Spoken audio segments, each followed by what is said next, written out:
ఒక్కరోజు సీఎం అయితే అయ్యే అవకాశం మీకొస్తే ఏం చేస్తారు?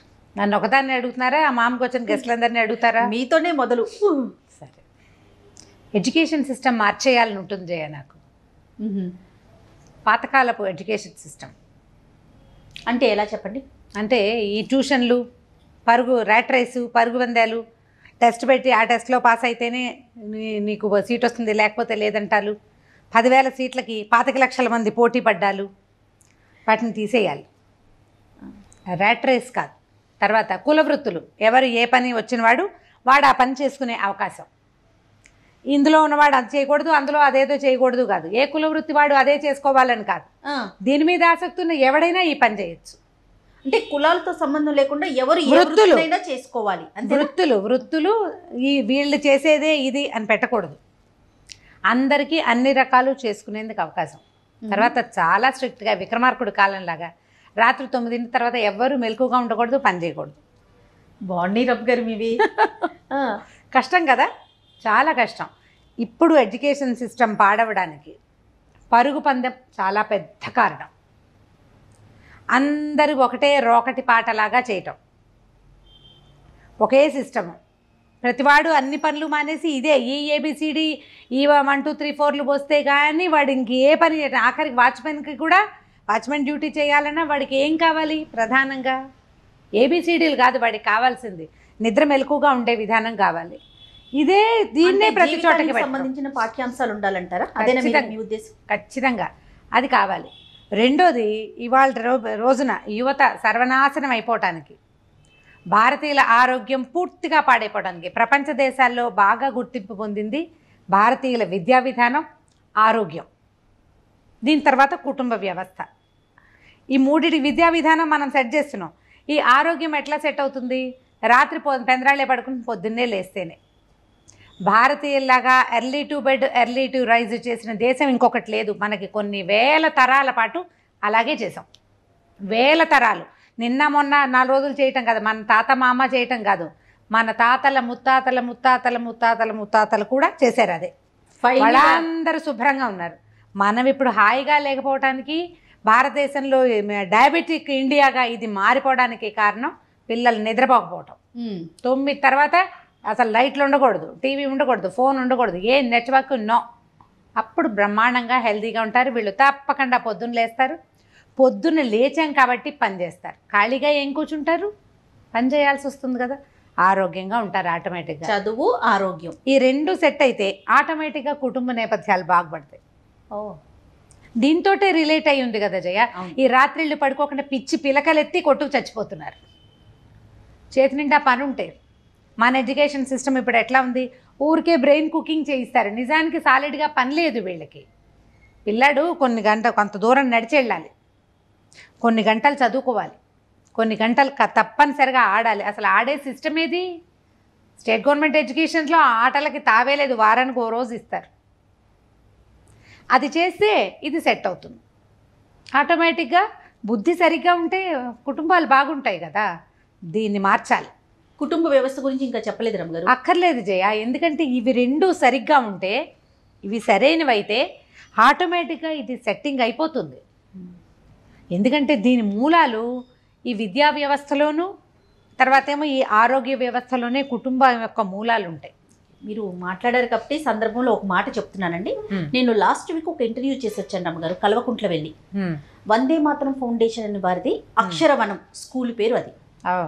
అక్కడ పిల్లలు 3 ఏళ్ల నుంచి ఉన్నారండి.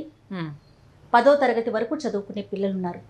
టీచర్లు లేరు, వంట చేసే వాళ్ళు లేరు, బట్టలు ఉతికేవారు లేరు, బాత్రూమ్స్ కడిగే వాళ్ళు లేరు. ఓకే, వాళ్ళ వంట వాళ్ళే చేసుకుంటున్నారు, వాళ్ళే సేంద్రియ వ్యవసాయం చేసుకుంటున్నారు. ఓకే, వాళ్ళే చదువుకుంటున్నారు, వాళ్ళే ఎగ్జామ్స్ పెట్టుకుంటున్నారు, వాళ్ళే మార్కులు చూసుకుంటున్నారు, మళ్ళీ చదువుకునే. అంటే ఒక హాఫ్ డే చదువు, మిగతా హాఫ్ డే మొత్తం వారి పనంతా వారు చేసుకోవటం. ఎలాగంటే రమ్మ గారు, ఒక నలుగురు ఒక గ్రూప్గా ఉండటం.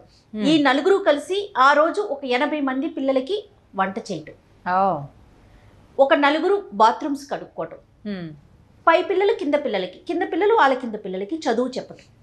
బాగుందిగా. అసలు ఎంత అద్భుతంగా అనిపించిందంటే వాళ్ళ మాటలు వింటుంటే ఎంత పెద్ద పెద్ద మేధావులు మాట్లాడతారు చూసారా, అంత జ్ఞానంతో మాట్లాడుతున్నారండి. ఇవాళ రేపు పిల్లల్ని పలకరిస్తే నాకు ఈ ర్యాంక్ వచ్చింది, నాకు A1 వచ్చింది, A2 వచ్చింది, ఈ గ్రేడ్లే వింటాం కదా. ఇలా కూడా చేస్తున్నామా మనము? నిజమే కదా, ఇది ఖచ్చితంగా ఇది ప్రజల్లోకి వెళ్ళాలనుకున్న ఎడిటింగ్ లో ఉంది. ఇంకా మనకి ఇప్పుడు ఈ గ్రేడ్లు మంచివే కానీ గ్రేడ్ తప్పిస్తే ఇంక ఏదీ లేదు. మామూలు ప్రపంచ జ్ఞానమే లేదు వాళ్ళకి, ఏదీ తెలీదు, ఏ విషయమూ తెలీదు. పాలు ఎక్కడి నుంచి వస్తాయంటే ప్యాకెట్ల నుంచి వస్తాయని చెప్పే సమాజంలోకి వచ్చేసాం. పాలు ఎక్కడి నుంచి వస్తాయి, దానికి ఏం చేయాలి, అవి ఏవి తెలియవు. 6 ఏళ్ల పిల్ల చెరుకు చెక్కుతోందండి, ఎందుకమ్మా అన్న, అది నాటుతారంట. అసలు ఎంత అద్భుతంగా అనిపించింది అంటే, నిజంగా మీరు అన్న వెంటనే నాకు అదే గుర్తొచ్చింది. ఇదే కదా మన పాత వ్యవస్థ. మరి దీంతో పాటు మనం ఏం చేయాలి, రైతులకి కొంచెం కాస్త ప్రోత్సాహం ఇవ్వాలి. ఎవరైనా సరే, ఏ సీఎం అయినా అదే చేయాలి. కొంచెం భూమి వైపుకి మళ్ళీ మనం వెనక్కి మూలాల్లోకి వెళ్ళి, మనకి ఈ అన్నం రావడానికి, ఈ కూర, ఈ పప్పు పులుసు కంచంలోకి రావడానికి ఎవడైతే శ్రమ పడుతున్నాడో ఆ వ్యక్తిని గౌరవించడం, వాళ్ళ శ్రమని గుర్తించడం. మనకే అన్ని పనులు వచ్చనుకో, ప్రతి వాళ్ళకి అన్ని పనులు వస్తే శ్రమకి గుర్తింపు ఉంటుంది కదా. మనకి ఏ పని రాదు, కేవలం వైట్ కాలర్డ్ థింగ్స్ మాత్రమే రావడం వల్ల మిగిలిన వాటి మీద గౌరవం లేదు, గుర్తింపు లేదు. అందుకని అది తేవాలని అనిపిస్తుంది. నన్ను సీఎంని ఎప్పుడు చేయాలి కానీ. సో ఫైల్ మీద మీరు పెట్టే ఫస్ట్ సంతకాలు ఈ 3 ఫైల్స్ ఏనండి? 3 ఫైల్స్. మరి శిక్షలు ఎలా ఉంటాయండి చూద్దాం. అంటే అది కూడా ఒక ఆలోచన ఉంటుంది కదా. రాత్రి 9 తర్వాత మెలకుగా ఉన్నవాడిని జైల్లో పెట్టడం, అక్కడ పడుకుంటాడు చచ్చినట్టు అంతే. కానీ రమగారు, మీరు ఆడవాళ్ళ గురించి ఏం చెప్పలేదు రమగారు. పిల్లల గురించి చెప్పారు, కుటుంబ వ్యవస్థ చెప్పారు, ఆరోగ్యం చెప్పారు. ఇప్పుడు ఈ 3 ఆడవాళ్ళు లేరా, మగవాళ్ళది. కానీ మన కోసం అంటూ ప్రత్యేకంగా ఏదైనా ఒక నిర్ణయం తీసుకోవాలి కదా, ఒక లేడీ సీఎం అయ్యండి మీరు. ఓహో, ఆడవాళ్ళ కోసం ఏదైనా నిర్ణయం తీసుకోవాలి మరి ఖచ్చితంగా. అలాగే, అలా అయితే ఆడవాళ్ళు ఏ పని చేసినా దానికి జీతం ఇవ్వాలి. ఇంట్లో కూడానా? సూపర్. మీ ఇంట్లో ఒక పని మనిషిని పెట్టుకుంటే ఇవ్వవా? ఇస్తావు కదా. ఇంటి పనికి, వంట పనికి, అన్నిటికి ఇప్పుడు ఉద్యోగం చేసే ఆడవాళ్ళు ఉంటే వాళ్ళ జీతాలు వాళ్ళు తెచ్చుకుంటారు. వాళ్ళు ఉద్యోగం కూడా చేసి ఇంట్లో పని కూడా చేయాలంటే ఇంట్లో పనికి సెపరేట్ జీతం ఇచ్చుకోవాల్సిందే ఫ్యామిలీ డబ్బుల నుంచి. ఒకవేళ వాళ్ళు ఇంట్లోనే ఉంటే తప్పకుండా హస్బెండ్ వాళ్ళకి జీతం ఇవ్వాలి. సో ఇంట్లో ఉండే ఆడవాళ్ళని కూడా గౌరవించాల్సిందే. పని తప్పకుండా గౌరవించబడాలి జయ. అది ఎలాంటిదైనా సరే, ఎలాంటిదైనా, అది ఆడవాళ్ళు చేయని, మగవాళ్ళు చేయని, పని వాళ్ళు చేయని, ఇంకొకళ్ళు చేయని, దానికి తగిన గుర్తింపు, గౌరవం. అంటే మనకి అది వచ్చి ఉంటేనే దాంట్లో ఉన్న కష్టం ఏమిటో తెలుస్తుంది. అందుకని ప్రతి వాళ్ళకి గిన్నెలు తవ్వటం అవి కూడా రావాల్సిందే.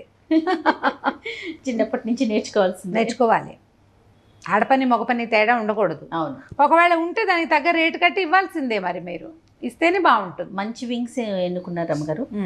చదువు, ఆరోగ్యం, తర్వాత వృత్తి, తర్వాత ఇప్పుడు ఆడవారి గురించి చెప్పారు. ఇవి 4. మీరు కనుక సీఎం అయితే ఫస్ట్ మీరు చేసే ఈ 4 పనులు అంతేనండి? అంతే. సూపర్. Thank you. నమస్తే రమ్మగారు. నమస్తే.